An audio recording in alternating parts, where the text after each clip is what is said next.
pessoal, estamos aqui de volta no nosso encontro de segunda. Para quem chegou agora, eu sou a Yalorixá Marta Tatini, tá? Estou aqui toda segunda numa série de programas sobre cosmovisão iorubá, cosmovisão da Nigéria, explicando alguns conceitos sobre a cultura iorubá, especificamente na Nigéria. No programa passado, eu terminei falando um pouco sobre como a pessoa vinha, né, do mundo não tangível para o mundo tangível. O tempo iorubá é circular, não é linear. Tá? Então a pessoa recebe uma série de coisas e recebe um predestino que já está traçado porque ela fez uma escolha anterior. Ela fez uma escolha baseada nos ancestrais dela. Então, quando a pessoa chega para mim e fala assim, nossa, deve ter sido muito ruim na outra encarnação. Dentro da cultura iorubá, às vezes você não foi, mas os seus antepassados foram, ou ruins ou bons e tal. Tudo que eles fizeram vai reverberar em você. E tudo que você fizer vai reverberar nos seus descendentes. Isso é muito sério, porque cada decisão sua impacta outras gerações, tá?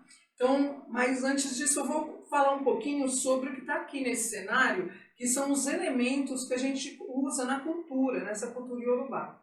Não se os orixás são forças da natureza. Ori, cabeça. Orixá, energia que cuida do seu ori, da sua cabeça. E essas forças, eles não são espíritos nem entidades. Ah, mãe Marta, mas não existem espíritos e entidades? Existem sim, mas os orixás não são. Tá? Os orixás são as forças da natureza. Então, Oxalá é o ar, Oxum é a cachoeira, Iemoja é o rio. Aqui no Brasil fizeram um pouco de confusão, colocaram ela no mar, mas como o rio vai para o mar, Olokun é o mar, e por aí vai. Tá? Ogum, que é o meu orixá, é o orixá de todos os metais, né, não preciosos, assim, ferro, e hoje em dia, inclusive, orixá da tecnologia, orixá da agricultura, são energias da natureza. Os iorubás pensaram num ecossistema em pleno equilíbrio. Então, não existe um Deus terceirizado que fica falando ou verificando se você está certa, errada, te abençoando, nem nada. Tudo é sua responsabilidade dentro da cultura dos orixás. Então, essas imagens que estão aqui, elas são arquétipos dos filhos dos orixás. Não são orixás. Nós não cultuamos imagens. Nós cultuamos as forças da natureza em equilíbrio com o ser humano. Só.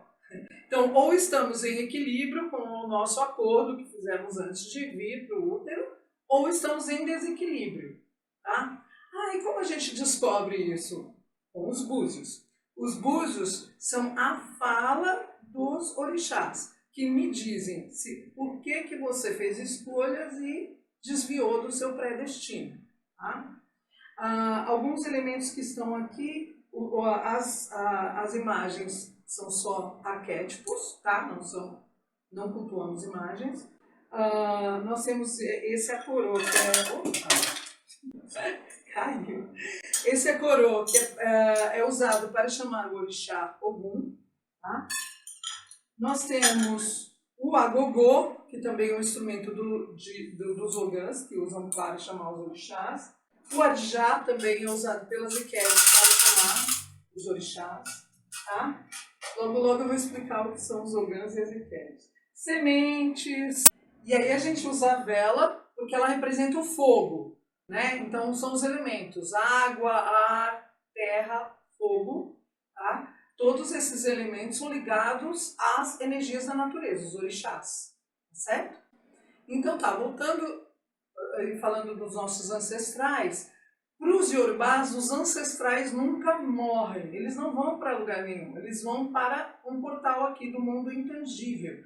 E eles estão o tempo todo conosco, o tempo todo. Seja através, porque a cultura iorubá ela é muito evolucionista, mais do que criacionista. Então eles estão o tempo todo. Então nós temos egunguns, né, que são esses antepassados, que são veneráveis, que podem nos ajudar nessa nossa passagem aqui pelo Aie, que é a Terra, e eles estão no Orum, que não é o céu, que é aqui mesmo, tá? Foi traduzido às vezes como céu.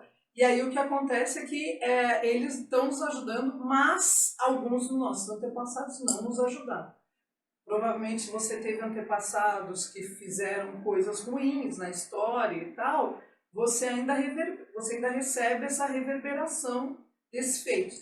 Ah, mas não tem como dar um jeito? Tem, tá? Então, para os iorubás, o mais importante é bom caráter.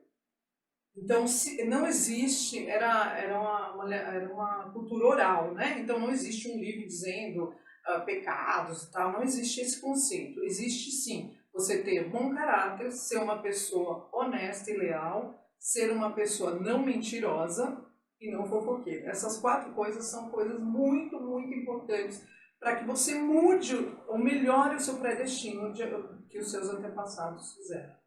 Tá certo? E no próximo programa eu vou explicar mais um pouquinho sobre isso. É muita coisa. Eu estou tentando exemplificar o mais simples possível, mas é complexo, tá, gente? Fica aí comigo, tá bom? Então no próximo programa a gente continua. Beijão para todos. Modupé. Axé.